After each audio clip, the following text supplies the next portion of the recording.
நீ பாவத்திலிருந்து இந்த மாதிரி காரியத்திலிருந்து வெளியே வரணும்னு ஆசைப்பட்டியா, நீ போராட வேண்டிய முதல் போராட்டம் தொழுகையில.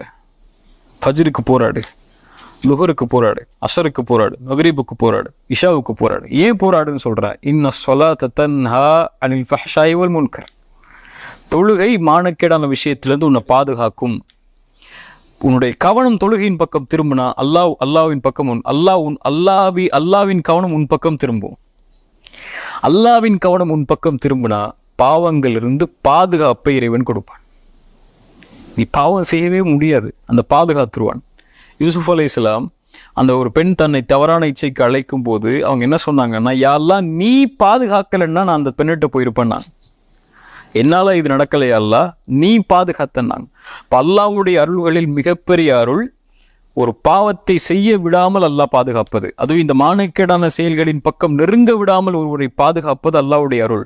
இப்போ அந்த அருள் வேணுமா, போய் பள்ளியில் நெல்லு. இன்ன ஸலாத்த தன்ஹா அனில் ஃபஹ்ஷாஇ வல் முன்கர். ரெண்டாவது அஸ்ஸஹ்பத்து ஸாலிஹா, நல்ல நட்பை ஆக்கிக் கொள்ளுதல்.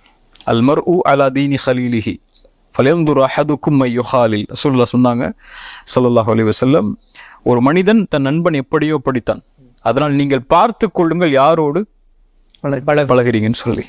இந்த மாதிரி செயல்பாடுகள் உள்ளவரோடு நீங்க பழகுனீங்கன்னா அவர்கிட்ட இருந்து அவங்கள்ட்ட வரும். அது ஒன்று, அவர்கிட்ட நீங்க பழகுனீங்கன்னா ஒன்று அதை பாவமா அதை செய்வீங்க. இல்லை நான் செய்யாமல் நான் ஒதுங்கி இருக்கிறேன், அவன் தான் பார்க்குறான், அவன் தான் பார்ப்பான், நான் பார்க்க மாட்டேன், நான் நல்லவனாக தான் இருப்பான் முன்னாடி, அவன் பார்த்தா கூட நான் ஒதுங்கி ஓரமாக உட்காந்துப்பேன், அவன் இப்படி பேசினா கூட நான் ஒதுங்கி ஓரமாக உட்காந்துப்பேன்னா ரெண்டு நடக்கும். ஒன்று அதை செய்ய மாட்டீங்க, ஓகே. ரெண்டாவது அதை ஒரு பாவமாகவே நீங்கள் கருத மாட்டீங்க. அதை பாவமாக கருதலைன்னா தனிமைன்னு வரும்போது இயற்கையாக உங்களுக்கு அந்த எண்ணம் மனதுக்குள்ளே தோன்றிக்கிட்டே இருக்கும். ரொம்ப அது நேச்சராக இன்னைக்கு எல்லாம் நார்மலைஸ் ஆகிட்டு இருக்கு. இல்லை தான் சொல்கிறேன்ல, இன்னைக்கு ஒரு சென்ஸ் ஒரு ரிப்போர்ட் படியே இன்னைக்கு தவறான பழக்கங்கள் எல்லாம் ஒரு முன்னாடி காலத்தில் 22 வயது 24 வயது 25 வயதுக்கு அப்புறம் நடக்கும்.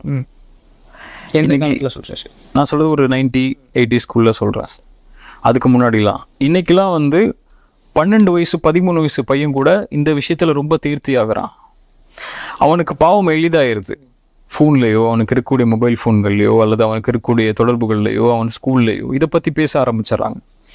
அப்போ அவனுடைய எண்ணங்களும் சிந்தனைகளும் இதை பக்கம் போக ஆரம்பிக்குது. எப்போ ஒருவன் சிறிய வயதிலேயே இதை தெரிந்து கொள்ள ஆரம்பிக்கிறானோ, இந்த எண்ணங்களுக்கு உட்பட ஆரம்பிக்கிறானோ, அவன் ஒரு 25 வயது வர்றதுக்கு முன்னாடியே பல விஷயங்களை இதுல பாவங்கள்ல கடத்திருப்பான். வெளிப்பட சொல்ல முடியாது என்ன பாவங்கள், அது விபச்சாரமாக கூட இருக்கலாம். விபச்சாரத்துல மூழ்கி அவன் எழுந்து வந்துருவான் 25 வயதுக்குள்ள. சிறிய வயதுல அவன் மனதுக்குள்ள இது போயிருச்சுன்னா. அப்போ மூன்றாவது, பெற்றோர்களுடைய கடமை நல்ல நட்பை அவன் தேர்ந்தெடுத்ததற்கு பிறகு பெற்றோர்களாக இருக்கக்கூடியவங்களுடைய கடமை அவனை கண்காணிக்கிறது. அவனுக்கு தனிமை என்ற அறையே கொடுக்கக்கூடாது. மிக முக்கியமான காரியம் அது. ஒரு வாலிபனும் தனக்கு இந்த எண்ணம் இருந்துச்சுன்னா அவன் தனிமையுடைய அறையை எடுத்துக்கொள்ளவே கூடாது. எந்த அளவுன்னா, ஒரு அரபி புத்தகத்துல படிச்சதா, ஒருவனுக்கு தனிமையில அவன் தங்குறதுக்கு எல்லாரும் இருக்கும்போது, சூழலுக்காக தனிமையில தங்குறது வேற, எல்லாரும் இருக்கும்போது ஒருவனுக்கு தனிமையில தங்குறதுக்கு எப்போ அனுமதிக்கப்படும்னா, நிர்வாணமாக ஒரு பெண் இருந்தாலும் அந்த பெண்ணை பார்க்கும்போது இறைவனை பயப்படக்கூடிய எண்ணம் அவனுக்கு வரும் என்ற தக்குவாவை இவன் சுமந்தால் மட்டுமே அவன் தனிமையில தங்குறதுக்கு அனுமதிக்கப்படும். அந்த எண்ணம் யாருக்காவது வருமா? அவ்வளோ தக்குவாவை சுமந்தவங்களை நம்ம வாழ முடியுமா? அல்லாஹ் அப்படி உருவாக்கணும். அப்படி இருக்கிறோமா? இல்லை. அப்போ தனிமையில இருக்கக்கூடாது. கதவுகளை திறந்து வைங்க, ஜன்னல்களை திறந்து வைங்க, மொபைல் பாஸ்வேர்டை போடாதீங்க, போட்டால் அவங்க பிள்ளைகள் போட்டால் அனுமதிக்காதீங்க, உங்கள் ஹிஸ்ட்ரியை டெலீட் பண்ணுறதுக்கு அனுமதிக்காதீங்க பிள்ளைகளை. அவங்க என்ன செய்கிறாங்க, என்ன பார்க்குறாங்கிறத அவங்களுடைய வயதடைந்து அவர்கள் தெளிவடைந்து அவங்க ஹலாலான உறவுக்கு போகிற வரைக்கும் கண்காணிங்க. அப்படி கண்காணிக்க கூடாது, என் கட்டுப்பாட்டில் இருப்பான்னு சொன்னால் நிர்பந்திங்க. நீ கண்காணிக்கப்பட்டதா ஆக, நீ இப்படிதான் இருக்க முடியும், உன்னுடைய அறையுடைய கதவு மூடப்படக்கூடாது, ஜன்னல் மூடப்படக்கூடாது, புள்ள தானே என்ன வேணாலும் பார்த்துக்கிட்டு அவனுக்கு சுதந்திரம் இருக்கு. அப்படி நீங்க விட்டீங்கன்னா நாளைக்கு மறுபடியும் எல்லாம் அவங்களை பிடிச்சிருவான். இப்போ தனிமையை தவிர்த்து கொள்ளணும். பெற்றோர்களும் தனிமையை ஏற்படுத்தக்கூடாது.